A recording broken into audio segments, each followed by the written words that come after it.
Good morning everyone. Pasyal tayo dito sa bukid. Ang daming mga ibon. Katatapos lang kasing maararo to ng traktor. Dami rin yung mga lumilipad. May ibon. Ayan. Para next season na to ng planting. Siguro palay. Dami na yun. Ay, nag-bike tayo para magpapawis. Lalaking puno ng may umuhuning ibon. Ano tawag sa inyo dyan? Bato-bato. Laki mga century na yata mga puno to ng bitaog. Tapos meron doon lugo. Lugo. Hindi mo nung niya tiyawag yung kanya yung lugo. Ito bitaog ko.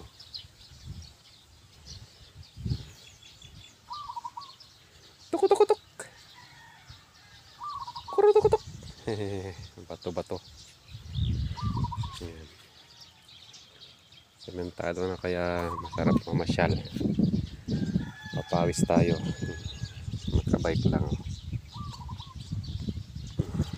Datnan ko lang kasi yung mga ibon. Karnaway. Alas wala nang makitang pananim. Tapos na ang cauliflower season dito. Lambot ng lupa. Ayan. Ang daming lumulipad. Ano ba tawag sa mga ibon na yan?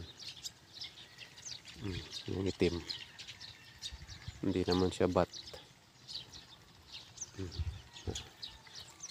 Magandang panahon. Asol na asol ang langit. Ayan. Ayan, lumipad na yung bato-bato. Ayan. Mataas na ang araw. Medyo mainit na rin. Laki ng puno. Okay. Good morning everyone. Enjoy your day. God bless us all.